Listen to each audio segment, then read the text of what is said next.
साल था 1947।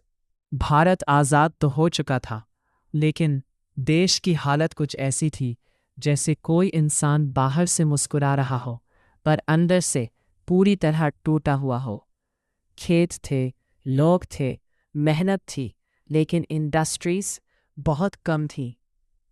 ब्रिटिश शासन ने भारत को ऐसा बना दिया था कि यहाँ से सिर्फ कच्चा माल बाहर जाता था और तैयार सामान वापस भारत में बेचा जाता था।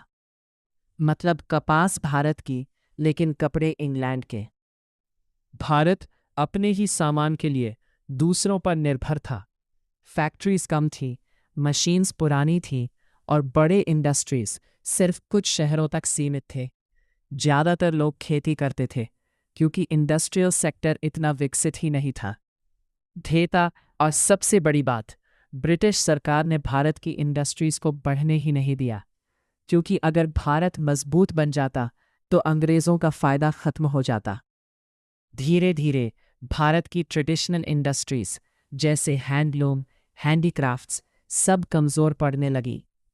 एक समय था जब दुनिया भारतीय कपड़ों की दीवानी थी, लेकिन ब्रिटिश पॉलिसीज़ ने उन्हीं इंडस्ट्रीज की चमक छीन ली। खुद को बदलना था, एक नया इंडस्ट्रियल इंडिया बनाना था। इंडिया सरकार ने बड़े बड़े पब्लिक सेक्टर इंडस्ट्रीज शुरू किए। स्टील प्लांट्स बने, फैक्ट्रीज लगी, मशीन्स आई और भारत धीरे धीरे एक नए सफ़र पर निकल पड़ा। क्योंकि कोई भी देश सिर्फ खेती से महान नहीं बनता, इंडस्ट्रीज ही देश को ताकत देती है, रोजगार देती है और दुनिया में पहचान दिलाती है। और यही था भारत के इंडस्ट्रियल सेक्टर का संघर्ष। एक ऐसा संघर्ष जिसने कमज़ोर भारत को आत्मनिर्भर भारत बनाने की शुरुआत की।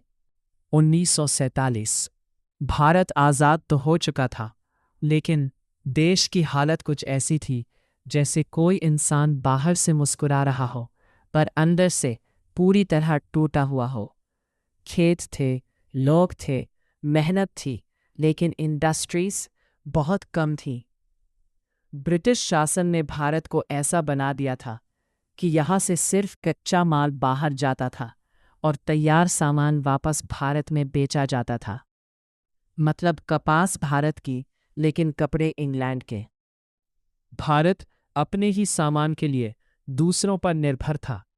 फैक्ट्रीज कम थी, मशीन्स पुरानी थी और बड़े इंडस्ट्रीज सिर्फ कुछ शहरों तक सीमित थे। ज़्यादातर लोग खेती करते थे क्योंकि इंडस्ट्रियल सेक्टर इतना